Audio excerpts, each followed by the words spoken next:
करे। हरे कृष्णा, बिल्कुल सही बताया माता जी।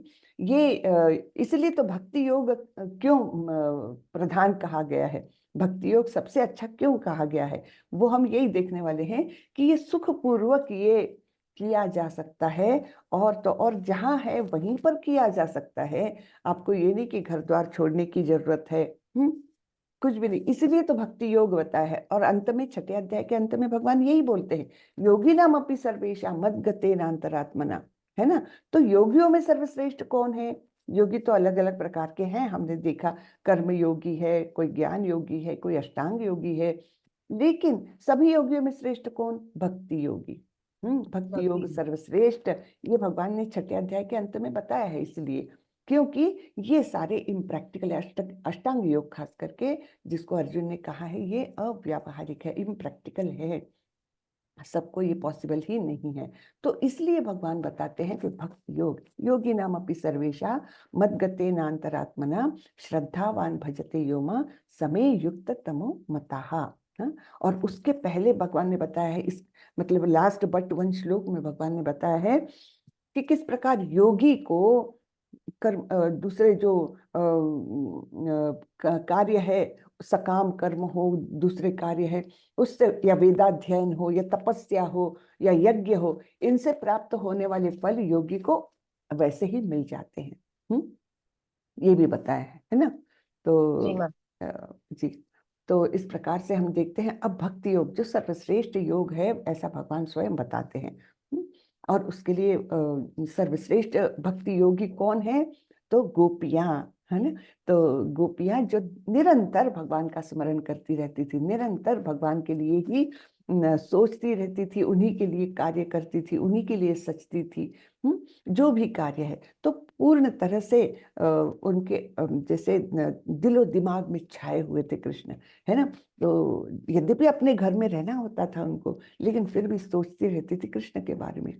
तो मद गते नांतरात्मनः, है ना। तो पूर्णतः भगवान के बारे में अंतर में सोचती रहती थी, स्मरण करती रहती थी, कार्य करती रहती थी भगवान को संतुष्ट करने के लिए।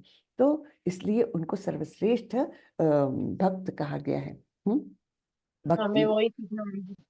हम्म हमें वही सीखना है। कैसे होगा? बहुत कठिन है, लेकिन प्रयत्न तो करना है ना।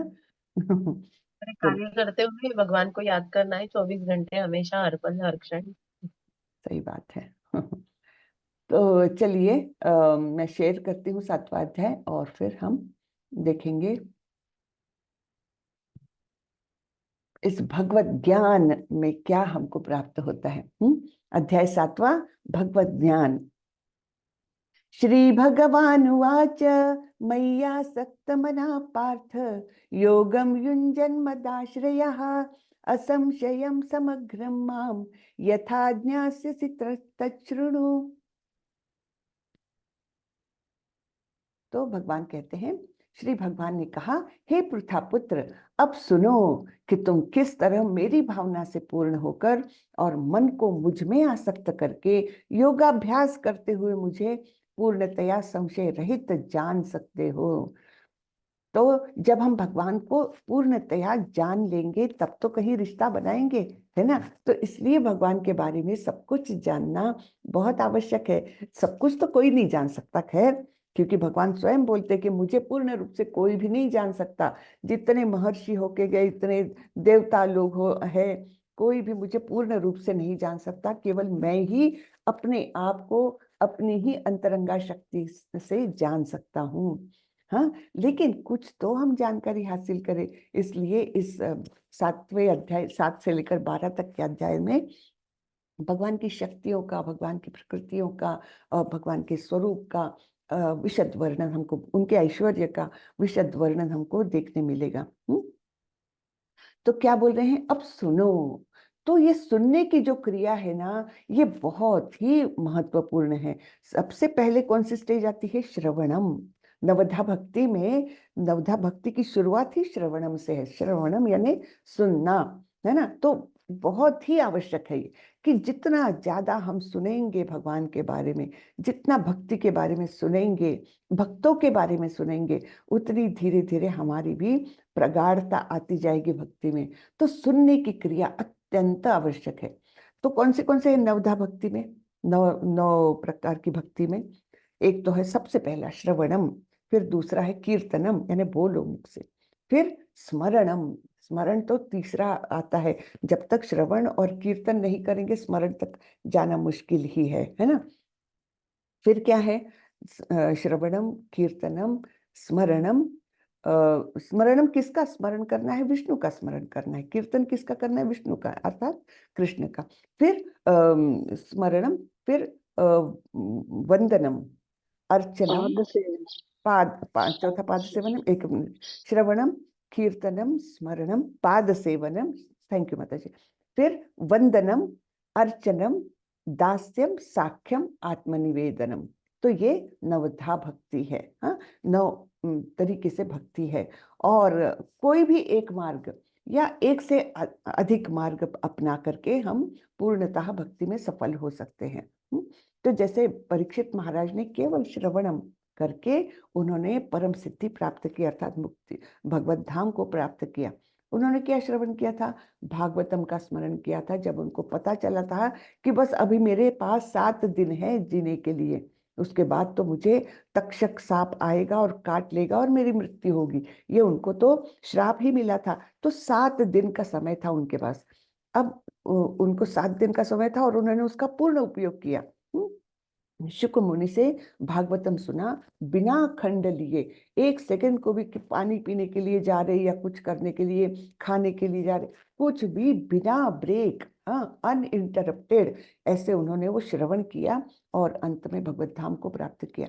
तो इस प्रकार से हर क्रिया के लिए एक आदर्श है कि श्रवणम के लिए जैसे परीक्षित महाराज, फिर कीर्तनम के लिए और कोई, ऐसे करके सारे हैं। और अम्बरीश महाराज जो है उनका उदाहरण दिया जाता है कि उन्होंने सभी प्रकार की भक्ति के पंथ को चुना, हाँ, सभी रास्तों को चुना और सभी करते गए और इस प्रकार से उन्होंने भगवत भक्ति की और परम धाम को प्राप्त किया। तो हमारे लिए तो सबसे पहले सुनना बहुत ही आवश्यक है। सुनने के बिना अलग अलग भक्तों से सुनो, अच्छे अच्छे भक्तों से सुनो, लेकिन शुद्ध ज्ञान को सुनो। ये नहीं कि कुछ भी कचरा हम कान में डाल रहे, फिर क्या हो जाएगा, गार्बेज इन गार्बेज आउट, है ना। तो वो खराब नहीं होने देने का है अपने अंतरंग को। तो ऐसा श्रवण करो जो शुद्ध भक्त द्वारा किया जाए। और बहुत सुनो, बहुत सुनो। प्रभुपाद जी के इतने सारे यूट्यूब में वीडियोस है, वीडियोस ऑडियो सब है, वो सुनना चाहिए। प्रभुपाद जी की वाणी सबसे शुद्ध, हाँ, परम भक्त थे वो। तो उनके मुख से कुछ भी हम दिन भर में 1 घंटा ही सही सुन ले, तो बहुत फर्क आता है हमें। ठीक है, तो अब सुनो कि तुम किस तरह मेरी भावना से पूर्ण होकर और मन को मुझ में आसक्त करके योगाभ्यास करते हुए मुझे पूर्णतया संशय रहित जान सकते हो। तो यहाँ पर थोड़ा सा हम पढ़ते हैं तात्पर्य। तात्पर्य श्रीला प्रभुपाद द्वारा। श्रीला प्रभुपाद की जय। भगवत गीता के 7वें अध्याय में कृष्ण भावनामृत की प्रकृति का विशद वर्णन हुआ है। कृष्ण समस्त ऐश्वर्यों से पूर्ण है और वे इन्हें किस प्रकार प्रकट करते हैं इसका वर्णन इसमें हुआ है। इसके अतिरिक्त इस अध्याय में इसका भी वर्णन है कि 4 प्रकार के भाग्यशाली व्यक्ति कृष्ण के प्रति आसक्त होते हैं और 4 प्रकार के भाग्यहीन व्यक्ति कृष्ण की शरण में कभी नहीं आते। ठीक है, तो ये सब हम 7वें अध्याय में पढ़ने जा रहे हैं। तो अब हमको बताइए कि हम लोग भाग्यवान हैं या भाग्यहीन हैं? हम जो सवेरे सवेरे ये भगवत गीता का अध्ययन करने का प्रयास कर रहे हैं, हम भाग्यवान हैं कि भाग्यहीन हैं? बताइए। भाग्यवान।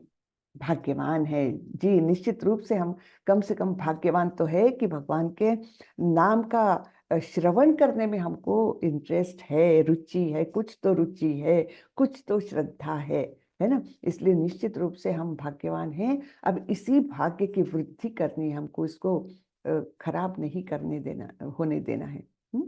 तो आगे भगवान बोल रहे हैं, ज्ञानम ते हम सविज्ञानम इदम वक्ष्याम अशेषतः यज्ञात्वा नेह भूयोन्यद् ज्ञातव्यम अवशिष्यते अब मैं तुमसे पूर्ण रूप से व्यावहारिक तथा दिव्य ज्ञान कहूंगा। है ना, पहले अध्याय में तो अर्जुन ने बोल दिया था ये अव्यावहारिक है, बहुत कठिन है। इससे तो वायु को मैं कंट्रोल में कर लूं, लेकिन मन को कंट्रोल में करना मुश्किल है। तो यहाँ पर भगवान स्पेसिफिकली बता रहे हैं, अब मैं तुमको सॉरी मेरा गला मेरा सॉरी, कि मैं ऐसा ज्ञान दूंगा जो व्यावहारिक है, यानी तुम अपना सकते हो, तथा दिव्य ज्ञान कहूंगा। ये कैसा ज्ञान है? दिव्य है। तो दिव्य यानी क्या? आध्यात्मिक जगत का ज्ञान है। हाँ, तो इस प्रकार से भगवान बताने जा रहे हैं, इसे जान लेने पर तुम्हें जानने के लिए और कुछ भी शेष नहीं रहेगा। तो हम भी देखते हैं दिव्य ज्ञान है जो व्यावहारिक भी है, बहुत महत्वपूर्ण है। नहीं तो अव्यावहारिक तो हम बिल्कुल अपना ही नहीं सकते। मनुष्याणाम सहस्रेषु कश्चिद् यतति सिद्धये यतताम अपि सिद्धानाम कश्चिन्माम वेत्ति तत्वतः। कई हजार मनुष्यों में से कोई एक सिद्धि के लिए प्रयत्नशील होता है, और इस तरह सिद्धि प्राप्त करने वालों में से विरला ही कोई एक मुझे वास्तव में जान पाता है। तो ये कैसा है कि बहुत लोग रहते हैं, है ना, कितने करोड़ों लोग इस धरती पर है, लेकिन उनमें से कुछ लोग ही सिद्धि के लिए प्रयत्नशील है। यानी हम जैसे भाग्यवान लोग हैं, कम से कम सुनने की तो इच्छा है, हम तो बिल्कुल ही प्राथमिक स्टेज में है, लेकिन कम से कम हम भाग्यवान में हैं, है ना। तो कोई एक प्रयत्न सिद्धि के लिए प्रयत्नशील है। तो हम देखते हैं जो ये क्लास की लिंक भी कितने हजारों लोगों को प्राप्त हुई होगी, है ना। हजारों लोगों को लिंक जाने के बाद भी कुछ सैकड़ों लोग इसके प्रति जिज्ञासु है, तो वो ज्वाइन कर लिए। कई लोगों ने ज्वाइन भी किया, फिर पहले दूसरे अध्याय के बाद जाने दो ना, कौन सवेरे सवेरे उठे, है ना, क्या जरूरत है ये भगवत गीता की। हाँ, अपन अपना खाओ पियो मौज करो। हाँ, तो इस प्रकार से बहुत हजारों मनुष्यों में से कोई एक सिद्धि के लिए प्रयत्नशील है। और फिर हम जैसे तो फिर भी बहुत सारे हैं, लेकिन जो टॉप मोस्ट लेवल के भक्त बनते हैं वो तो बहुत ही कम है। बिरला ही कोई मुझे एक वास्तव में जान पाता है। तो इस प्रकार से इस राह पर चलने वाले वैसे परसेंटेज वाइज देखे तो बहुत ही कम लोग हैं जो भक्ति में आने के इच्छुक है, उसमें प्रयत्नशील है और अंततः पूर्ण भक्ति प्राप्त करते हैं, बहुत कम है। तो हाँ, थोड़ा सा हम यहाँ पर पढ़ लेते हैं। केवल शुद्ध भक्त ही कृष्ण के अचिंत्य गुणों को सब कारणों के कारण रूप में, उनकी सर्वशक्तिमत्ता तथा ऐश्वर्य, उनकी संपत्ति, यश, बल, सौंदर्य, ज्ञान तथा वैराग्य के विषय में कुछ कुछ जान सकता है, क्योंकि कृष्ण अपने भक्तों पर दयालु होते हैं। ब्रह्म साक्षात्कार की वे पराकाष्ठा है, और केवल भक्तगण ही उन्हें तत्वतः जान सकते हैं। अतएव भक्ति रसामृत सिंधु में कहा गया है, अतः श्री कृष्ण नामादि न भवेत ग्राह्यम इंद्रियहि सेवोन्मुखे ही जिह्वादौ स्वयं एव स्फुरति यदा। यानी क्या, हम क्या सोचते हैं कि जैसे बहुत लोग बोलते हैं भगवान कहाँ है, हमको दिखते तो नहीं, ना सुनाई देते हैं, तो भगवान है कहाँ? हम तो नहीं मानते, जिनको देखेंगे, जिनको सुन सकेंगे वही है। लेकिन यहाँ पर स्पष्ट हो रहा है हमको, कुंठित इंद्रियों के द्वारा कृष्ण को तत्वतः नहीं समझा जा सकता। तो हम अगर सोचे कि हमारे यहाँ आंख, कान, नाक ये हमको मदद करेंगे भगवान को जानने के, वो नहीं हो सकता, क्योंकि हमारी इंद्रिया कैसी है? त्रुटिपूर्ण है ना। पूर्ण है क्या इंद्रिया? कोई भी इंद्रिय हमारी पूर्ण नहीं है, त्रुटि युक्त है सब, है ना। जैसे आंखों से हम कुछ मर्यादित डिस्टेंस तक देख सकते हैं, कुछ मर्यादित सूक्ष्मता वाली चीजों को देख सकते, तो वो मर्यादा है। वैसे ही कान का एक फ्रीक्वेंसी के बाद सुन नहीं सकते, एक फ्रीक्वेंसी के कम सुन नहीं सकते, तो एक मर्यादित लिमिट में ही देख सुन सकते हैं हम सभी। ऐसे इंद्रियां हैं हमारी। बुद्धि भी तो इंद्रिय है, बुद्धि से हम कितना भी लॉजिक लगाए, हम बहुत बुद्धिमान हैं, कितना भी अहंकार कर ले, लेकिन बुद्धि से भी हम नहीं जान सकते। कोई भी इंद्रिय हमारी भगवान के लिए, भगवान को जानने के लिए परिपूर्ण है ही नहीं। फिर क्या कर सकते हैं हम? तो कुंठित इंद्रियों के द्वारा कृष्ण को तत्वता नहीं समझा जा सकता, किंतु भक्तों द्वारा की गई अपनी दिव्य सेवा से प्रसन्न होकर वे भक्तों को आत्म तत्व प्रकाशित करते हैं। स्वयमेव स्फुरत्यदा, यानी अपने आप वे अपना प्राकट्य दिखाते हैं, है ना, प्रकट होते हैं वे। हाँ, और कैसे? अंदर से, अपने हृदय से वो प्रकटीकरण करते हैं। ठीक है ना? तो कैसे प्रकट होते हैं? जब वे हमारी सेवा से प्रसन्न होते हैं, तो भगवान के लिए की गई कोई भी सेवा दिव्य हो जाती है। तो इस प्रकार से दिव्य सेवा करने से वे प्रसन्न होते, ना कि हमारे इंद्रियों से कितने भी प्रयत्न करें हम। एक भूमिरापो नलो वायुर्मनो बुद्धिरेव च अहंकारेति यं मे वित्वा प्रकृतिस्थिता पृथ्वी जल अग्नि वायु आकाश मन बुद्धि तथा अहंकार, ये 8 प्रकार से विभक्त मेरी वित्रा अपारा प्रकृतियां है। हरे कृष्णा। हरे कृष्ण। धन्यवाद प्रभु। भूमिरापो अनलो वायुः खं मनो बुद्धिरेव च अहंकार इति यन्मे भिन्ना प्रकृतिरष्टधा। पृथ्वी जल अग्नि वायु आकाश, ये 5 तो पंच महाभूत हो गए, सब जानते हैं पंच महाभूत, है ना। और फिर मन बुद्धि तथा अहंकार, ये 8 प्रकार से विभक्त मेरी भिन्ना यानी अपरा प्रकृतियां हैं। अपरा अर्थात जो निम्न स्तर की प्रकृति है। हाँ, भगवान की अनेक प्रकृतियां हैं, अनेक शक्तियां हैं, लेकिन उनमें से मेन कौन सी है? मेन 3 प्रकृतियां बताई गई हैं। एक है बहिरंगा शक्ति, जिसको अपरा भी कहा जाता है। दूसरी है अंतरंगा शक्ति, जिसको पराशक्ति भी कहा जाता है। और तीसरी है तटस्था शक्ति। इन दोनों का संगम होके, दोनों के मेल से जो बनती है वो तटस्था शक्ति। ठीक है। तो ये जो है, इन पहले पंच महाभूतों से तो हमारा देह बनता है। तो ये हमारा स्थूल शरीर बनता है पृथ्वी जल अग्नि वायु आकाश से। और फिर मन बुद्धि तथा अहंकार से हमारा सूक्ष्म शरीर बनता है। तो हमारा अस्तित्व कैसा है? बाहरी जो दिखता है वो है हमारा स्थूल शरीर, उसके अंदर है सूक्ष्म शरीर, और उसके अंदर है आत्मा, है ना। आत्मा हमारे हृदय में स्थित है। हाँ, और आत्मा के साथ परमात्मा भी है। तो ये जो 8 प्रकार से जो शक्तियां बताई है वो विभक्त ये है, यानी वो प्रकृति के कंट्रोल में है। जो प्रकृति यानी भौतिक प्रकृति, उसके कंट्रोल में ये 8 है, वो भिन्न हो गई है भगवान से। ठीक है। तो ये अपरा प्रकृति है। फिर और दूसरी प्रकृति क्या है? हाँ, यहाँ पर हम अहंकार के बारे में थोड़ा सा जानेंगे। मैंने बताया ना, मन बुद्धि अहंकार ये सूक्ष्म प्रकृति। तो मन और बुद्धि तो हम जानते हैं, मन से क्या होता है? इच्छाएं प्रकट होती है ना। तो थिंकिंग फीलिंग एंड विलिंग, ये 3 क्रियाएं जो मन की है। कौन सी? थिंकिंग, फीलिंग यानी एहसास करना, और विलिंग इच्छा करना। हाँ ठीक है, अब मैं ये करता हूँ। तो इस प्रकार से 3 क्रियाएं जो मन की है। और बुद्धि की क्रिया क्या है? बुद्धि क्या करती है? बुद्धि विश्लेषण करती है, एनालाइज करती है। ये योग्य है, ये अयोग्य है, ये ठीक है, ये नहीं है ना, ये अच्छा है, ये बुरा है। तो इस प्रकार से डिस्क्रिमिनेशन, ये काम है बुद्धि का। ठीक है। अब अहंकार क्या है? अहंकार यानी मैं हूं, ये भावना। ठीक है, मैं हूं, आई एम। लेकिन मैं कौन हूं? तब जब हम मैं देह हूं, ये जब हम सोचते हैं, तब वो मिथ्या अहंकार हो जाता है। और जब हम सोचते हैं कि मैं भगवान का नित्य दास हूं, मैं भगवान का अंश हूं, तब वो हमारा योग्य सच्चा अहंकार है। अहंकार तो रहेगा, अहंकार रहित कोई हो नहीं सकता, क्योंकि वो अस्तित्व से ही जुड़ा है। तो हमारा अस्तित्व तो है। तो अहंकार क्या है? दोनों ओर का हो सकता है। मिथ्या हो जाता है जब देह से जुड़ जाता है, और सच्चा हो जाता है जब भगवान से जुड़ जाता है। ठीक है, एकदम क्लियर। तो अब देखते हैं पराशक्ति के बारे में।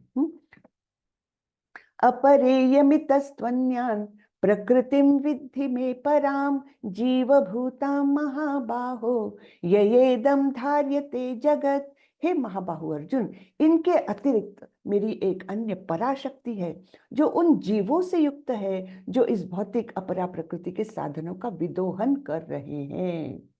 तो जीवों से युक्त है ऐसी ये पराशक्ति। जीव कौन है? हम सभी। जीव है ना। यानी हमारे अंदर जो आत्मा है वो है भगवान की पराशक्ति से निर्मित, बराबर ना। तो पराशक्ति से निर्मित आत्मा को आवरण चढ़ा हुआ है अपराशक्ति से निर्मित स्थूल और सूक्ष्म शरीर का। तो इसलिए हम हो जाते हैं तटस्था शक्ति। कैसे? क्यों? क्योंकि हम में दोनों का कॉम्बिनेशन है। तो अब हमारे लिए दो रास्ते आ जाते हैं। या तो हम भौतिक प्रकृति में लिप्त रहे, यानी माया की सेवा करते रहे, या फिर अपना असली स्वरूप जान करके हम भगवान की सेवा में लग जाए। ये हम पर डिपेंड करता है। यानी क्या कि हम एकदम बॉर्डर पर बैठे हुए हैं। हम या तो माया के चंगुल में फंसे या फिर भगवान की सेवा करें। दो रास्ते हैं हमारे लिए। तो इसलिए हमको तटस्था शक्ति कहा गया है। तो ये जीव कैसे हैं? हम लोग जो भौतिक अपरा प्रकृति के साधनों का विदोहन कर रहे हैं। यानी हम प्रकृति ने दिया हुआ जल पीते हैं, हम प्रकृति ने दिया हुआ अन्न खाते हैं, है ना, हवा से सांस लेते हैं। तो इस प्रकार से हम प्रकृति के साधनों को इस्तेमाल कर रहे हैं, बराबर है। एतद्योनीनि भूतानि सर्वाणीत्युपधारय अहम कृष्णस्य जगतः प्रभव प्रलयस्तथा। सारे प्राणियों का उद्गम इन दोनों शक्तियों में है। इस जगत में जो कुछ भी भौतिक तथा आध्यात्मिक है उसकी उत्पत्ति तथा प्रलय मुझे ही जानो। तो भगवान स्पष्ट कर रहे हैं क्या कि जो कुछ भी इस जगत में है, हाँ, चाहे वो भौतिक हो चाहे आध्यात्मिक हो, वो सभी कुछ उत्पन्न हो रहा है मुझसे ही और नष्ट भी होगा मुझसे ही। उत्पत्ति और प्रलय दोनों भी मुझे ही, मैं ही हूँ। हाँ, और क्या बोल रहे हैं कि दोनों शक्तियों का उद्गम, सारे प्राणियों का उद्गम इन दोनों शक्तियों में है। यानी जितने भी जीव है यहाँ पर भी या आध्यात्मिक जगत में भी। सिर्फ फर्क क्या है, यहाँ पर हम भौतिक जगत में आए हैं और कुछ जीव आध्यात्मिक जगत में हैं जो भगवान की नित्य सेवा कर रहे हैं। तो ये परा और अपरा शक्तियां मिलकर ही सारे जीवों की रचना होती है। और इस प्रकार से भौतिक आध्यात्मिक जगत का सारा कुछ बनता है भगवान से, और जो लय भी होता है उनका, प्रलय भी आता है भगवान में ही जाकर अंत होता है। ठीक है। मत्तः परतरं नान्यत् किंचिदस्ति धनंजय मयि सर्वमिदं प्रोतं सूत्रे मणिगणा इव। बहुत सुंदर उपमा दी है ये भगवान ने, सूत्रे मणिगणा इव। तो भगवान क्या बोलते हैं? हे धनंजय, मुझसे श्रेष्ठ कोई सत्य नहीं है। जिस प्रकार मोती धागे में गूंथे रहते हैं उसी प्रकार सब कुछ मुझ पर ही आश्रित है। तो भगवान से ऊपर कोई सत्य नहीं है, परम सत्य भगवान ही है। और हम सभी उन पर आश्रित है, सब कुछ उन पर आश्रित है। ये ग्रह मंडल, तारे, जो कुछ भी है, हाँ, ब्रह्मांड में सब कुछ उन पर पूर्णतः आश्रित है। और आश्रय कैसा है? वो दिखते नहीं है। जैसे एक मोती की माला रहती है, वो उसके अंदर से जो जो धागा जाता है वो उसको बांधे रखती है ना। तो धागा तो दिखता नहीं, हमको केवल मोती दिखते हैं। वैसे ही भगवान हमको सबको एक सूत्र में बांधने वाले, सब कुछ सुचारू रूप से चलाने वाले ऐसे वो आश्रय है जो दिखते नहीं है। लेकिन उन्होंने अगर अपना आश्रय, उन्होंने अगर अपना सहारा जो है वो अगर निकाल लिया तो सब कुछ बिखर जाएगा। जैसे धागा निकालने पर मोती बिखर जाते हैं, बराबर ना। तो इस प्रकार से भगवान बता रहे हैं कि मुझसे श्रेष्ठ कोई सत्य है ही नहीं। और सब कुछ भगवान पर ही आश्रित है। रसोऽहमप्सु कौन्तेय प्रभास्मि शशि सूर्ययोः प्रणवः सर्ववेदेषु शब्दः खे पौरुषं नृषु। हे कुंती पुत्र, मैं जल का स्वाद हूँ, सूर्य तथा चंद्रमा का प्रकाश हूँ, वैदिक मंत्रों में ओमकार हूँ, आकाश में ध्वनि हूँ तथा मनुष्य में सामर्थ्य हूँ। अब भगवान बता रहे हैं कि उनके प्राकट्य को हम कहाँ कहाँ महसूस कर सकते हैं। हाँ, तो मतलब जब हम ये सोचेंगे कि हाँ, मतलब जैसे जल पीते हैं हम, तो जल से हमको एक तृप्ति मिलती है है ना। और उसका पर्याय कोई नहीं है। बाकी आप कोई कोल्ड ड्रिंक पी लीजिए, उससे वो तृप्ति नहीं होती। जो हम शुद्ध पानी पीते हैं उससे हमको जो तृप्ति मिलती है, तो वो कौन है? वो जल का स्वाद मैं हूँ, है ना। पानी का स्वाद जो है, तो हमको क्या करना चाहिए? जब भी हम पानी पीते हैं, एक क्षण भर के लिए सोचिए, आहा, इससे जो तृप्ति मुझे मिल रही है वो वास्तविक भगवान है ना। फिर सूर्य तथा चंद्रमा का प्रकाश मैं हूँ, है ना। तो सूर्य को देखते हैं, चंद्रमा को देखते हैं, एक क्षण भर के लिए सोचिए, ये प्रकाश जो आ रहा है वो भगवान स्वयं है। फिर वैदिक मंत्रों में ओमकार, आकाश में ध्वनि, आकाश में भी ध्वनि होती है, वो ओमकार की ही ध्वनि होती है ना। तो मनुष्य में सामर्थ्य, तो अब हमारे पास सामर्थ्य है, इसलिए हमारे हाथ पैर हिल रहे हैं, इसलिए बोल पा रहे हैं, इसलिए सुन पा रहे हैं। अगर ये सामर्थ्य भगवान ने निकाल लिया, लकवा मार जाता है किसी को, हाथ है लेकिन चलता नहीं है, पैर है लेकिन चलता नहीं है, तो ये सामर्थ्य आता कहाँ से?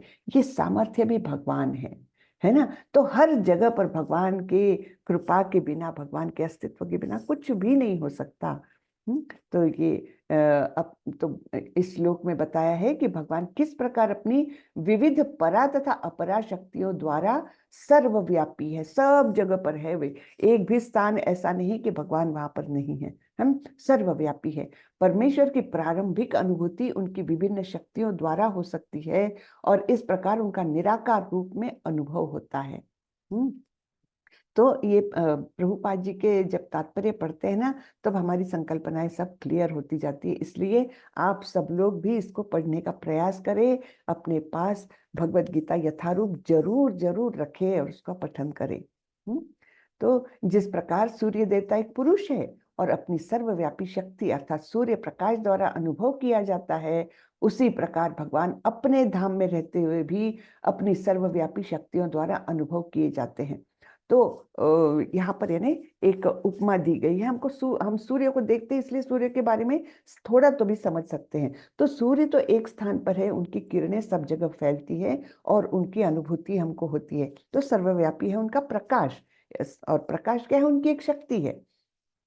शक्ति बिना शक्तिमान के तो हो नहीं सकती, है ना।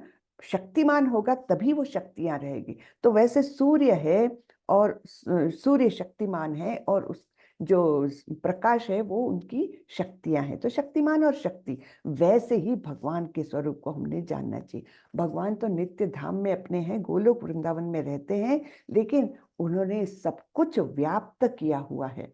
तो इस प्रकार से हमने उनका समझना चाहिए, जैसे सूर्य की किरणें और सूर्य। अब यहाँ पर ये भी बताया है, देखो, सूर्य तथा चंद्रमा का प्रकाश भी मूलतः ब्रह्म ज्योति से निकलता है, जो भगवान का निर्विशेष प्रकाश है। हाँ, तो ये जो प्रकाश भी सूर्य चंद्रमा को मिलता है वो भी भगवान से मिलता है। उनकी ब्रह्म ज्योति नाम का जो उनके शरीर का प्रकाश है, उससे ये सूर्य चंद्रमा प्रकाशित होते हैं। तो सब कुछ डिपेंडेंट किस पर है? भगवान पर ही, है ना। पुण्यो गंध पृथिव्यांच तेजश्चास्मि विभावसौ जीवनम सर्वभूतेषु तपश्चास्मि तपस्विषु। मैं पृथ्वी की आद्य सुगंध और अग्नि की उष्मा हूँ। मैं समस्त जीवों का जीवन तथा तपस्वियों का तप हूँ। अब हमको ये समझ में नहीं आता कि पृथ्वी की आद्य सुगंध कैसे हो सकते हैं। अब हम तो सुगंध जानते हैं, फूलों की सुगंध जानते हैं। मोगरे की एक सुगंध है, गुलाब की एक सुगंध है, और चमेली की एक सुगंध है ना। अलग अलग सुगंध है। वो सुगंध आती कहाँ से है उन पेड़ पौधों में? हाँ, वो आती है पृथ्वी से। पृथ्वी में सारी सुगंध समाई हुई है, और हर एक पेड़ को उसके गुणों के अनुसार उसको वो सुगंध दी जाती है ना। तो ये आद्य सुगंध जो है पृथ्वी को दी है। पृथ्वी की आद्य सुगंध कौन है? भगवान, है ना। और अग्नि की उष्मा कौन है? भगवान। और सभी समस्त जीवों का जीवन और तपस्वियों का तप, सब कुछ भगवान ही है। तो यहाँ पर हर चीज का मतलब शॉर्ट में भगवान बताते हैं कि मेरी अनुभूति तुम कैसे कर सकते हो। बीजम माम सर्वभूतानां विद्धि पार्थ सनातनम बुद्धिर्बुद्धिमताम अस्मि तेजस तेजस्विनाम अहम। हे पृथापुत्र, यह जान लो कि मैं ही समस्त जीवों का आदि बीज हूँ, बुद्धिमानों की बुद्धि तथा समस्त तेजस्वी पुरुषों का तेज हूँ। तो ये अलग अलग अपनी शक्तियां भगवान बता रहे हैं। समस्त जीवों का आदि बीज, यानी हमारी निर्मित कैसे हुई है? हमारी माता पिता से, है ना। पिता ने बीज दिया, माता ने गर्भधारणा की, तो फिर पिता का कैसे हुआ? उनके पिता ने उनको निर्माण किया, यानी बीज उनके पिता का, पिता के पिता। ऐसे अगर हम ऊपर ऊपर ऊपर जाएंगे तो अल्टीमेटली कहाँ जाएंगे? भगवान तक। भगवान के लिए बीज की आवश्यकता नहीं, भगवान स्वयंभू है, आदि जीव, आदि मतलब आदि पुरुष है ना, आदि पुरुष है वे। उनको किसी के, उनके माता पिता की आवश्यकता नहीं, वो स्वयंभू है। लेकिन उन्होंने सारी सृष्टि निर्माण की इस प्रकार से, प्रकृति को बीज प्रदाता पिता, है ना, हमारे सारे सभी जीवों के पिता है वे भगवान कृष्ण, और प्रकृति हमारी माता है। तो इसके बारे में भी आगे आने वाला है। तो इस प्रकार यहाँ बताया कि समस्त जीवों का आदि बीज भगवान है। बुद्धिमानों की बुद्धि, हाँ, हम बड़ा अहंकार करते हैं, मैं बहुत बुद्धिमान हूँ, लेकिन वो बुद्धि है क्या? ये भी भगवान का ही प्राकट्य है। और सभी तेजस्वी पुरुषों का तेज हूँ। तो सभी कुछ तो है भगवान ही। बलम बलवतां चाहम कामराग विवर्जितम धर्मा विरुद्धो भूतेषु कामोस्मि भरतर्षभ। मैं बलवानों का कामनाओं तथा इच्छा से रहित बल हूँ। तो बल भी कैसा है? कामनाओं और इच्छा से रहित, कि अब मैं इस बल के साथ मैं ये करूंगा वो करूंगा, है ना, सब भौतिक प्राप्ति करूंगा। बल है मेरे पास तो जाकर किसी का धन छीन लूंगा, ऐसी कोई भी कामना नहीं। ना इस बल के आधार पर लोग मेरी पूजा करेंगे, नहीं, सभी कामनाओं से रहित, ऐसा मैं बल हूँ। हे भरत श्रेष्ठ, मैं वह काम हूँ जो धर्म के विरुद्ध नहीं है।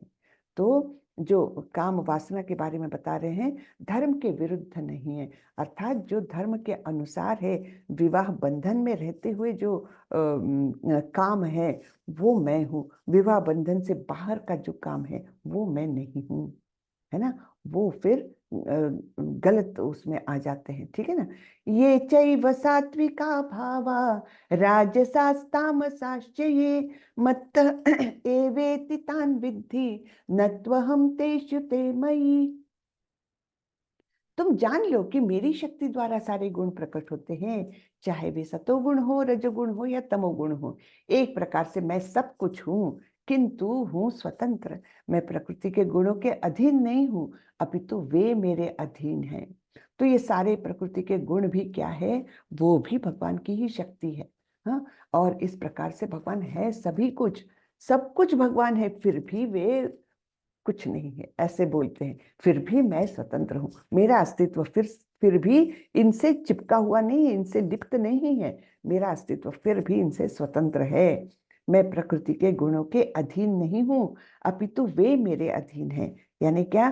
प्रकृति के गुण उनको प्रभावित नहीं कर सकते। वो प्रकृति के गुणों के नियंत्रक है, हम प्रकृति के गुणों के नियंत्रण में हैं, लेकिन भगवान उनके नियंत्रक होने के कारण स्वतंत्र है। जैसे यहाँ पर प्रभुपाद जी एक उदाहरण देते हैं, जैसे राजा जो है वो सारे कैद खाने, है ना, सारे नियम बनाता है राजा, लेकिन राजा पर वो नियम लागू नहीं होते, है ना। राजा उनसे परे हैं। जैसे एक कैद खाने में जो कैदी रहते हैं उनके लिए नियम है, लेकिन राजा कभी उस जेल में आ जाए विजिट करने के लिए, तो क्या कैदियों के नियम उनको लागू होते हैं? नहीं, है ना, वो स्वतंत्र है फिर भी। तो वैसे ही भगवान का अस्तित्व हमने समझना चाहिए कि यद्यपि उन्होंने प्रकृति का पूरा सृष्टि का सृजन किया, प्रकृति के 3 गुण बनाए, लेकिन फिर भी वो उनसे बंधे हुए नहीं हैं। त्रिभिर्गुणमयैर्भावैर् एभिः सर्वमिदं जगत् मोहितं नाभिजानाति मामेभ्यः परमव्ययम्। 3 गुणों अर्थात सतो रजो तथा तमो के द्वारा मोहग्रस्त यह सारा संसार मुझ गुणातीत तथा अविनाशी को नहीं जानता। तो हम इन गुणों से बंधे होने के कारण हम भगवान के अस्तित्व को, भगवान के स्वरूप को नहीं जान पाते। क्योंकि ये गुण जो है ये हमारी मति भ्रमित कर सकते हैं, करते हैं, है ना, मोहित करते हैं हमको। और इस प्रकार वे नहीं जानते कि भगवान कृष्ण जो है वो तीनों गुणों से परे हैं। तो यहाँ पर हम तात्पर्य थोड़ा सा पढ़ते हैं प्रभुपाद जी का। श्रीला प्रभुपाद की जय। जीव कई प्रकार के हैं, यथा मनुष्य, देवता, पशु आदि, और इनमें से हर एक प्रकृति के वश में है, और ये सभी दिव्य पुरुष भगवान को भूल चुके हैं। तो हम सब लोग भगवान को भूल चुके हैं, और इसीलिए यहाँ पर है ना, जो रजोगुणी तथा तमोगुणी है, यहाँ तक कि जो सतोगुणी भी है, वे भी परम सत्य के निर्विशेष ब्रह्म स्वरूप के आगे नहीं बढ़ सकते, है ना। तो जो रजोगुणी और तमोगुणी है, वो तो क्या है, वो तो भौतिक झंझट में ही पड़े हैं। रजोगुणी लोग सकाम कर्मों में लिप्त हैं, उनकी असीम आकांक्षाएं होती हैं, इच्छाएं होती हैं, और तमोगुणी तो नशे में, पागलपन में और आलस, निद्रा, इनमें ही पड़े रहते हैं। सतोगुणी है, वो थोड़े अच्छे कार्य करते हैं, लेकिन फिर भी भौतिक बंधन में ही रहते हैं।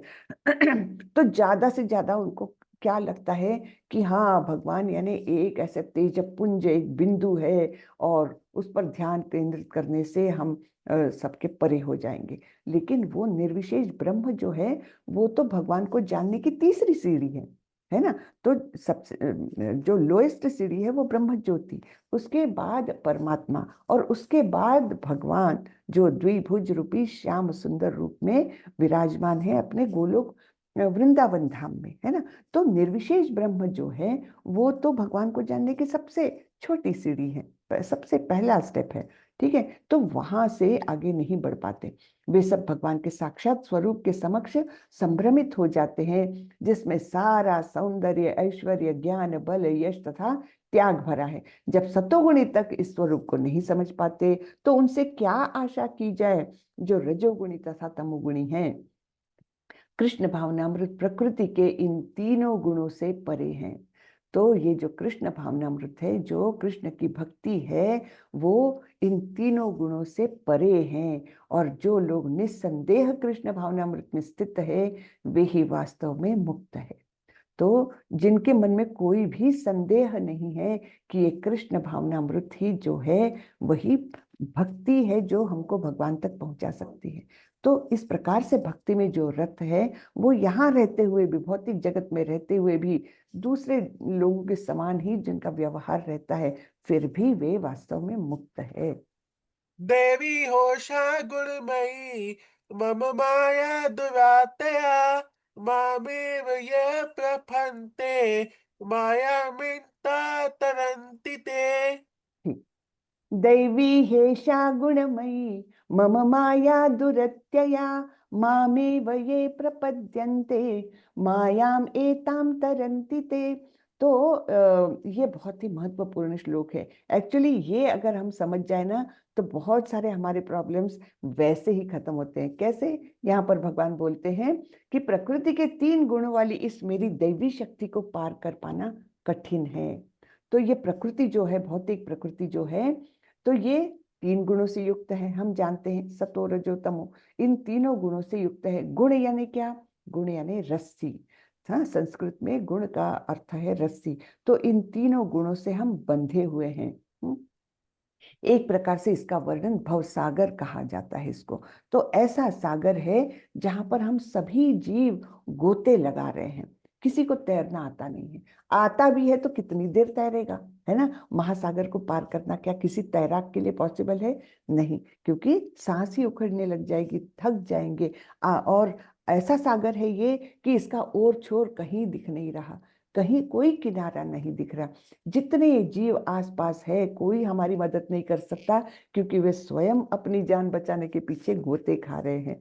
तब ऐसे समय में हमको कौन मदद कर सकता है? जो मेरे शरणागत हो जाते हैं, वे सरलता से इसे पार कर जाते हैं। देखिए कितनी सुंदर बात बताई है भगवान ने, है ना। आप इमेजिन करिए कि एक महासागर में सब हम लोग गोते खा रहे हैं। हमको अब ऐसा है, थकान हो गई, हाथ पैर नहीं चल रही, सांस नहीं चल रही, और इतने असहाय हम ऐसे गोते खा रहे हैं भवसागर में। तब हमको रेस्क्यू ऑपरेशन कौन करेगा? केवल जो जो उस भवसागर में गोते नहीं खा रहा, ऐसे कौन है? केवल भगवान है है ना। अर्थात हमको उस समय केवल भगवान को ही पुकारना है, हर समय पुकारना है, उस समय नहीं, हर समय पुकारना है। भगवान मैं आपके शरणागत हूँ, मुझे आप आसरा दीजिए, मुझे आप बचा लीजिए इस भवसागर से। तब जब हमारी सिंसियरिटी, हमारी श्रद्धा, हमारी भक्ति उतने लेवल तक जब रहेगी, तब भगवान हमको सरलता से पार करवाएंगे। तो ये बहुत सुंदर बातें हैं यहाँ पर बताई हुई, है ना। जी तो इसलिए भगवान के माम एव, हाँ ये शब्द भी बहुत, मामेव ये प्रपद्यन्ते, मामेव पद भी अत्यंत सार्थक है। माम का अर्थ है एकमात्र कृष्ण, कृष्ण को, कृष्ण ब्रह्मा या शिव को नहीं, है ना। ये नहीं कि अरे मैं दूसरे किसी देवता की आराधना कर लूं तो वो मुझे भवसागर से तार लेंगे, नहीं। एक्चुअली सारे देवता भी हमारे समान ही भवसागर में है। हाँ, तो इसलिए हम उनको मदद के लिए याचना करेंगे, वो हमको भवसागर से नहीं तार सकते, केवल भगवान कृष्ण ही हमको उठा सकते हैं।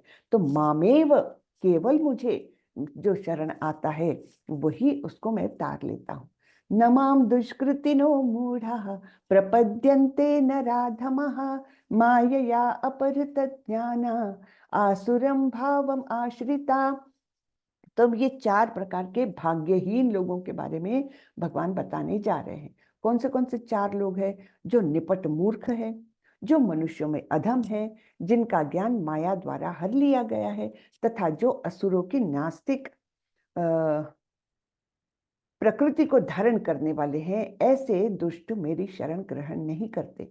तो ये अत्यंत भाग्यहीन लोग हैं जो भगवान की शरण में कभी नहीं जाते। एक तो है निपट मूर्ख। हाँ, निपट मूर्ख कौन होते हैं? जो समझते हैं कि बस ये खाना पीना सोना, उसके लिए पैसे कमाना, बस यही जीवन है। निपट मूर्ख है, गधे के समान मेहनत करते हैं, है ना। 24 घंटे में से 18 घंटे मेहनत करते हैं। क्यों क्यों करते हैं? पैसा कमाने के लिए। पैसा कमा के करेंगे क्या? 2 रोटी ही तो खाएंगे, है ना। तो और उससे ज्यादा से ज्यादा इंद्रिय तृप्ति, जो हम देखने वाले हैं या 5वें अध्याय में हमने देख भी चुके हैं, अंतवंत है ना। वो क्या है? उनका आदि भी है और अंत भी है। ऐसे इंद्रिय सुखों का उपभोग करके मिलता क्या है? केवल दुख ही मिलता है। तो ऐसे ये निपट मूर्ख है। फिर जो मनुष्य में अधम है तो मनुष्य जीवन का अर्थ ही नहीं जानते। हाँ, तो वो अधम है। मनुष्य जीवन किस लिए मिला है? कुछ भी नहीं जानते, बस जीना है इसलिए जीना है। जिनका ज्ञान माया द्वारा हर लिया गया है। तो ज्ञानी तो है ये लोग, जैसे बड़े बड़े दार्शनिक होते हैं, लेखक होते हैं, कवि होते हैं, साइंटिस्ट होते हैं।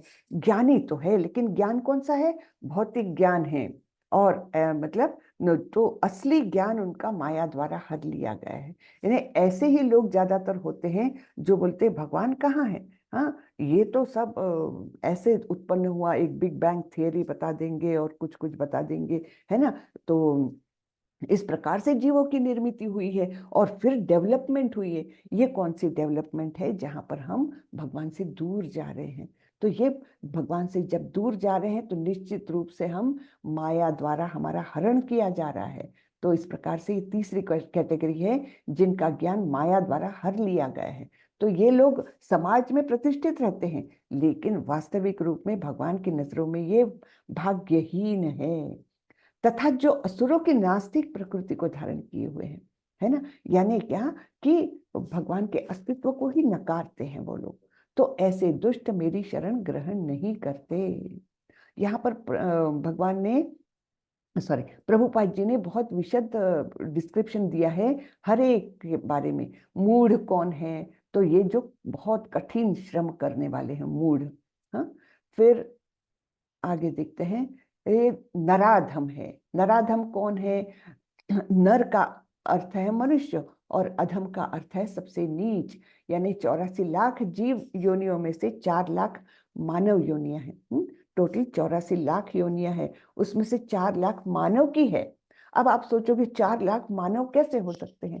तो मानवों में भी हम देखते हैं अलग अलग कैटेगरी होती है ना। तो स्किन से हम देख सकते हैं अलग अलग प्रकार के, और यहाँ पर भी है। और ब्रह्मांड में अनेक अनेक ग्रह है, जहाँ पर बस्तियां हैं वहां पर भी मानव है, उनकी भी कैटेगरीज अलग होती है। तो इस प्रकार से ये 4 लाख को हम जस्टिफाई करते हैं, है ना। तो ये 4 लाख योनियां मनुष्य योनियां कही गई है, लेकिन उनमें से अनेक निम्न मानव योनियां हैं जो असंस्कृत है। हाँ, तो ऐसे नराधम कहलाते हैं। फिर और आगे किसका बताया है? तीसरी श्रेणी है माया या अपहृत ज्ञान।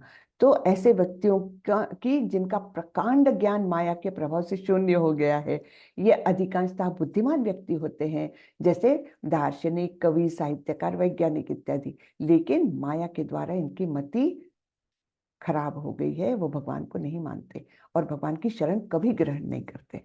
फिर चौथे हैं आसुरम भावमाश्रिता, अर्थात आसुरी सिद्धांत वाले। ये लोग खुले रूप से नास्तिक है, ये कभी भी ईश्वर के अस्तित्व को ही मानते नहीं है, है ना। तो इस प्रकार से ये 4 लोग जो है वो दुष्कृत्य कहा गया है, भाग्यहीन लोग होते हैं, ये भगवान की शरण कभी ग्रहण नहीं करते। फिर 4 भाग्यवान लोग कौन है? चतुर्विधा भजन्ते माम जनाः सुकृतिनोऽर्जुन, आर्तो जिज्ञासुरर्थार्थी ज्ञानी च भरतर्षभ। हे भरत श्रेष्ठ, 4 प्रकार के पुण्यात्मा मेरी सेवा करते हैं, आर्त, जिज्ञासु, अर्थार्थी तथा ज्ञानी। तो हम 4 में से कोई तो भी एक कैटेगरी में है। ज्यादातर हम लोग जिज्ञासु में आएंगे, कुछ कुछ लोग आर्त में भी। खास करके जब कोरोना आया था ना, तब जब ये ऑनलाइन कोर्सेस चालू हुए थे, तो मोस्टली जो ज्वाइन हो रहे थे वो आर्त कैटेगरी के थे। क्यों? क्योंकि उन्होंने किसी ना किसी निकटस्थ व्यक्ति को खो दिया था, और एकदम वे मतलब समझ में नहीं आ रहा था उनको कि हम किसकी शरण में जाए, कौन इस कोरोना रूपी राक्षस से हमको बचाएगा, है ना। तो उस समय तो जो इस भगवत गीता के संपर्क में आए, वो ज्यादातर लोग आर्त कैटेगरी के थे। अब क्या हो गया है, अब तो हम कोरोना को भूल ही गए हैं। हम भूल गए हैं कि हाँ, मृत्यु किसी भी क्षण हमको खा जाएगी। ये हम भूल गए हैं कि ये हमारा जो अस्तित्व है ये कितना अस्थाई है, और किस प्रकार से हम तीनों तापों से हमेशा प्रताड़ित होते रहते हैं। ये सब भूल गए हम। फिर भी थोड़ी सी जिज्ञासा है हमारे मन में कि भगवत गीता है क्या, कृष्ण है क्या, जरा देखे तो जिज्ञासु के रूप में हम लोग इस कार्यक्रम से जुड़े हैं। कोई कोई लोग रहते हैं अर्थार्थी, यानी जिनको पैसे की जरूरत रहती है, तो वो लोग भी भगवान की शरण में जाते हैं। भगवान मुझे जरा कुछ दे दो, तो देवताओं के पास न जाकर कम से कम वो भगवान के पास जाते हैं, इसलिए वो भाग्यवान कहे गए हैं। और ज्ञानी, हाँ, उनको ज्ञान है कि कुछ ऐसा है जिसने ये निर्माण किया है, वो कौन है, कहाँ रहता है, क्या करता है हमारे लिए, है। तो इस रूप से वो ज्ञानी तो है, लेकिन भगवान क्या है ये जानने के लिए और भी ज्यादा वो जुड़ने को देख रहा है। तो इस प्रकार से ये 4 भाग्यवान लोग भगवान की शरण ग्रहण करते हैं। तेषां ज्ञानी नित्य युक्त एक भक्तिर्विशिष्यते, प्रियो हि ज्ञानिनोत्यर्थम अहम सच मम प्रियः। इनमें से जो परम ज्ञानी है और शुद्ध भक्ति में लगा रहता है, वह सर्वश्रेष्ठ है, क्योंकि मैं उसे अत्यंत प्रिय हूँ और वह मुझे प्रिय है। तो परम ज्ञान प्राप्त करने के बाद जो शुद्ध भक्ति में लगता है, वह सर्वश्रेष्ठ कहा गया है। उदारः सर्व एवैते ज्ञानी त्वामैव मे मतम्, आस्थितः सहि युक्तात्मा मामेवाम्नुत्तमां गतिम्। निस्संदेह ये सब उदार चेता व्यक्ति है, किंतु जो मेरे ज्ञान को प्राप्त है उसे मैं अपने ही समान मानता हूँ। वह मेरी दिव्य सेवा में तत्पर रहकर मुझ सर्वोच्च उद्देश्य को निश्चित रूप से प्राप्त करता है। ठीक है, तो ज्ञान भी है और भगवान की शरण भी ग्रहण की है, तो वो इस प्रकार से सर्वोच्च उद्देश्य को वो निश्चित रूप से प्राप्त करता है। बहूनां जन्मनामन्ते ज्ञानवान् मां प्रपद्यते, वासुदेवः सर्वमिति स महात्मा सुदुर्लभः। अनेक जन्म जन्मांतर के बाद जिसे सचमुच ज्ञान होता है, वह मुझको समस्त कारणों का कारण जानकर मेरी शरण में आता है। तो अनेक जन्म जन्मांतर के बाद यानी ये ज्ञानी जो है ये कोई ना कोई योग से जुड़ा है, इसलिए वो धीरे धीरे धीरे धीरे प्रगति करता है और अंततः भगवान ही सर्वे सर्वा है, सभी कारणों के कारण है, ये जान करके भगवान की शरण लेता है। ऐसा महात्मा अत्यंत दुर्लभ होता है। कामैस्तैस्तैर्हृतज्ञानः प्रपद्यन्तेऽन्यदेवतः तं तं नियम आस्थाय प्रकृत्या नियता स्वया। जिनकी बुद्धि भौतिक इच्छाओं द्वारा मारी गई है वे देवताओं की शरण में जाते हैं और वे अपने अपने स्वभाव के अनुसार पूजा के विशेष विधि विधानों का पालन करते हैं। देखा ना, तो जिनकी बुद्धि भौतिक इच्छाओं द्वारा मारी गई है कि मुझे ये चाहिए, मुझे वो चाहिए, इन इच्छाओं के द्वारा बुद्धि मारी गई है, तो बुद्धि काम नहीं कर रही, फिर वो क्या करते हैं, देवी देवताओं की शरण में जाते हैं। हे भगवान, हे शंकर भगवान, मेरे घर में ऐसी ऐसी समस्या है, मेरी बेटी का विवाह नहीं हो रहा, आप उसका विवाह कर दो, है ना। फिर लक्ष्मी जी के पास जाएंगे, मुझे धन की बड़ी आवश्यकता है, आप धन दिलवा दो, लॉटरी लगवा दो। हाँ, तो गणपति जी के पास जाएंगे, मेरा बच्चा ठीक से नहीं पढ़ रहा है, जरा उसको बुद्धि दो, कुछ ना कुछ ऐसे, या विघ्न आ रहे हैं मेरे जीवन में, विघ्नों को दूर करो। तो ऐसे करके देवताओं की शरण में जाते हैं। क्यों जाते हैं? भौतिक इच्छाओं की पूर्ति के लिए। और फिर वे अपने अपने स्वभाव के अनुसार पूजा के विशेष विधि विधानों का पालन करते हैं। तो उनका स्वभाव अगर सतोगुण में है तो उनका अलग व्यवहार रहेगा, रजोगुणी का अलग रहेगा, तमोगुणी का अलग रहेगा। और तो और जो सतोगुणी है वो देवताओं की शरण में जाते हैं। रजोगुणी जनरली यक्ष राक्षसों की पूजा करते हैं। अब ये यक्ष राक्षस है ना, एकदम आपके सामने ऐसा नहीं आना चाहिए कि सिंह वाले और बड़े बड़े दांत वाले राक्षस, नहीं। यक्ष और राक्षस उनको कहा गया है जो जीवन में कुछ धनवान है, अधिकार के क्षेत्र में है ना। तो जैसे मंत्री लोग होते हैं या बहुत बड़े अधिकारी होते हैं, तो उनकी चापलूसी करने में ये लग जाते हैं, एक प्रकार से उनकी पूजा में ही लग जाते हैं। हम देखते हैं कई कई जगह पर तो अभिनेताओं के भी मंदिर है, अब उनकी आरती वारती होती है, जो कोई स्पोर्ट्समैन है उनकी भी आरती वारती होती है, उनकी पूजा होती है। तो ये सब क्या है? ये रजोगुणी लोगों का लक्षण है ना, क्योंकि वो एक व्यक्ति को ही महान समझ रहे हैं। तो ये सब रजोगुण का है। और तमोगुणी लोग क्या करते हैं? वो भूत प्रेत वो सब के पीछे जाते हैं। क्या काहे के लिए? कि बहुत जल्दी उनको धन लाभ हो जाए, कहीं गड़ा हुआ धन मिल जाए, या फिर किसी का बुरा सोचते हैं, उसका उसके घर में ऐसा ऐसा संकट आ जाए, इस प्रकार से। तो ये अपने अपने स्वभाव के अनुसार वो देवताओं की शरण में जाते हैं। ठीक है। यो यो याम याम तनुम भक्तः श्रद्धयार्चितुमिच्छति तस्य तस्याचलां श्रद्धां तामेव विदधाम्यहम्। मैं प्रत्येक जीव के हृदय में परमात्मा स्वरूप में स्थित हूँ। जैसे ही कोई किसी देवता की पूजा करने की इच्छा करता है, मैं उसकी श्रद्धा को स्थिर करता हूँ, जिससे वह उसी विशेष देवता की भक्ति कर सके। देखिए, ये भगवान का एक विशेष ये है, क्या बोलेंगे, अंग है ना। एक अलग एंगल से हम देखते हैं भगवान का। क्या करते हैं? हमारे हृदय में स्थित है, सभी इच्छाओं को जानते हैं वे, हमारे मन के हर विचार को जानते हैं वे। तो जैसे ही किसी के मन में अरे मुझे जाना चाहिए विघ्न हर्ता के पास, है ना, मेरे घर के सारे विघ्नों को दूर करने के लिए, तो भगवान क्या करते हैं? उसको ये नहीं सिखाते कि अरे मत जा बाबा, तू मेरे शरण में आ जा बाबा, हाँ मैं ही सब कर सकता हूँ, ये नहीं बताते भगवान। तो ये थोड़ी सी मुझे हर बार ये श्लोक पढ़ती हूँ तो मुझे एक प्रकार से हंसी आती है कि भगवान यानी ऐसा भी करते हैं। जैसे नटखट जो स्वरूप है भगवान का, थोड़ा सा यहाँ पर हम देखने को मिलता है। तो क्या करते हैं? वो देवता की पूजा करने की जो इच्छा करता है उसकी श्रद्धा को और प्रबल कर देते हैं कि हाँ हाँ उसी के पास जाना चाहिए, है ना। श्रद्धा को स्थिर कर देते हैं और फिर वो उसी विशेष देवता की भक्ति करता रहता है ना। सतया श्रद्धया युक्तस्तस्याराधनमीहते लभते च ततः कामान मय्येव विहितान् हितान्। नहीं, हम पिछले श्लोक को इस प्रकार से भी देख सकते हैं कि भगवान हमारी इच्छाओं की पूर्ति करते हैं क्योंकि वो अत्यंत दयालु है। हाँ? तो इस प्रकार से अगर देवता के पूजा की इच्छा किसी के मन में प्रकट होती तो इच्छा की पूर्ति के लिए वो उसको स्थिर कर देते उस इच्छा को, उस दृष्टि से हमने देखना चाहिए। चलिए ये अगले श्लोक पर आते हैं।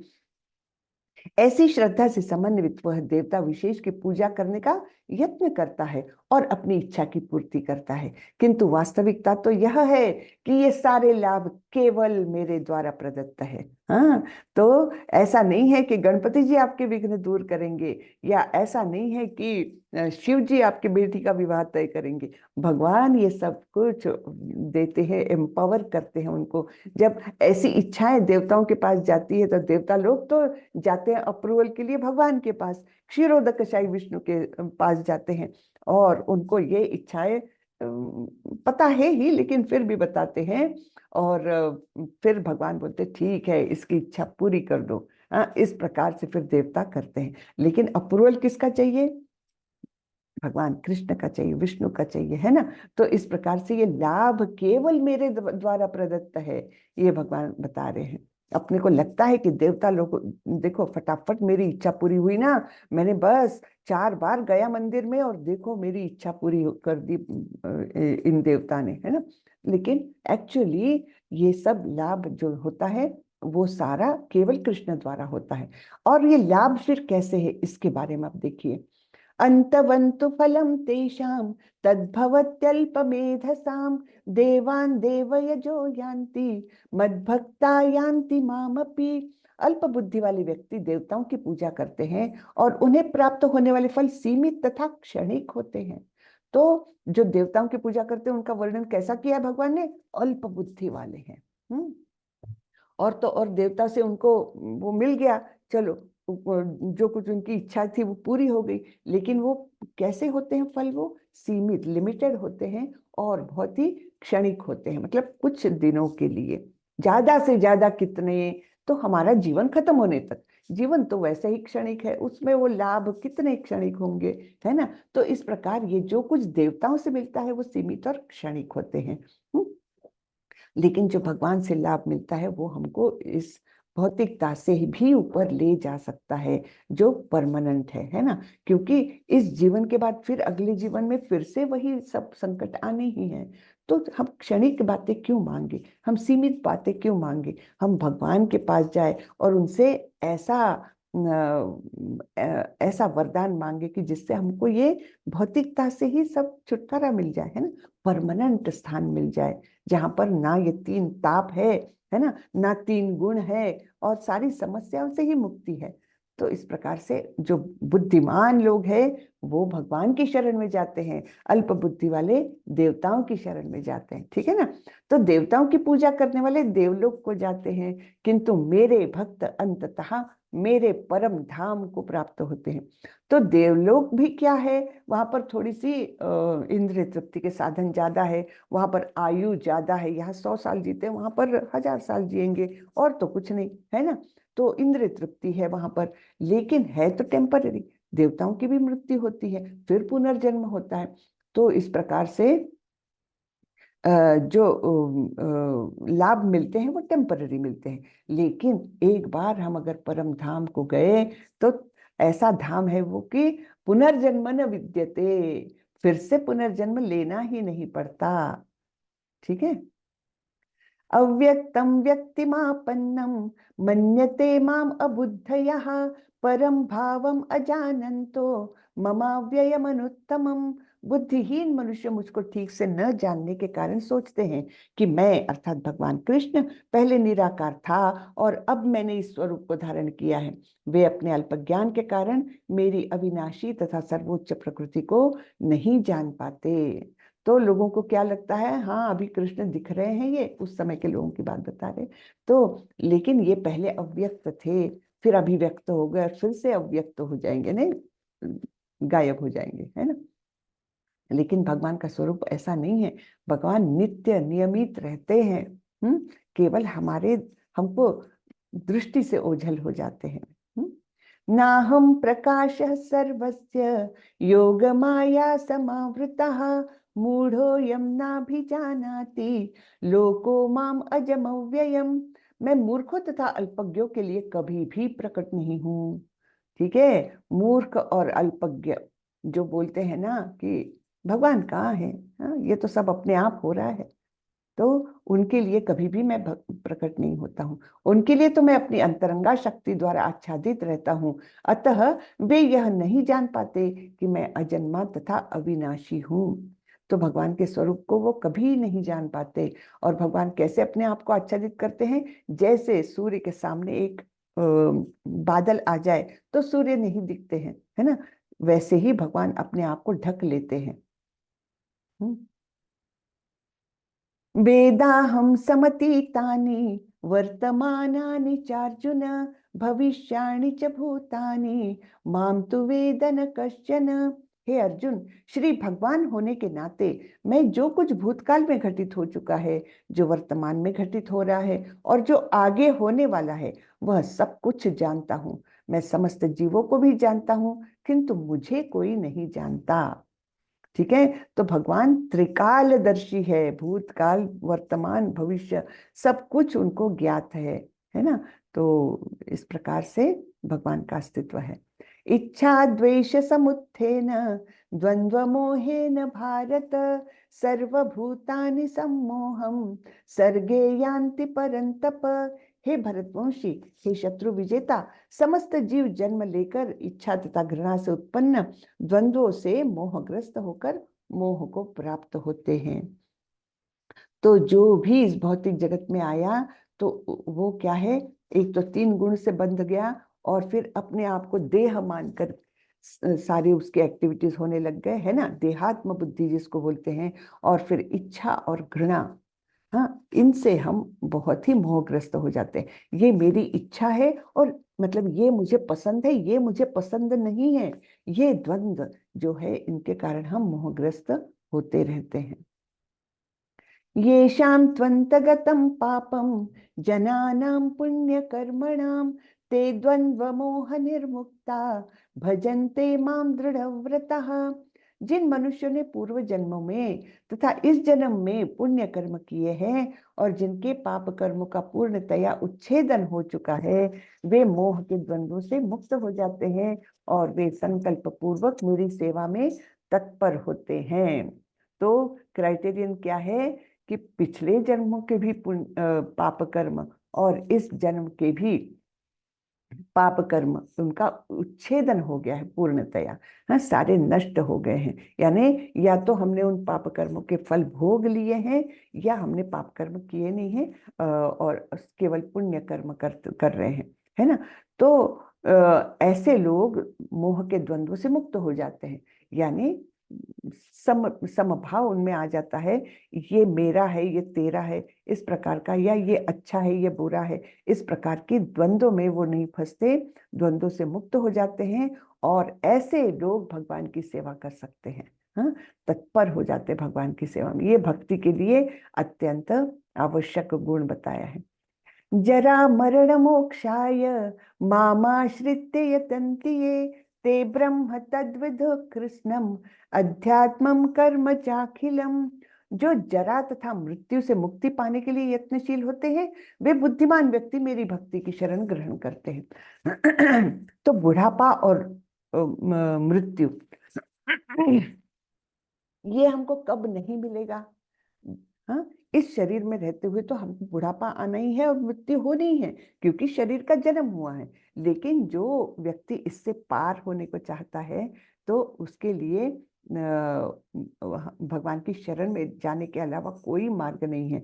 तो ऐसे जो इन चीजों से जो जानते हैं कि जन्म मृत्यु जरा व्याधि, ये ही 4 हमारी वास्तविक समस्याएं हैं और इनका समाधान इस भौतिक जगत में रहते हुए पॉसिबल ही नहीं है ना? हमको भौतिक जगत से ऊपर उठना पड़ेगा, ऐसी जगह पर जाना पड़ेगा जहाँ ये 4 वास्तविक समस्याएं है ही नहीं।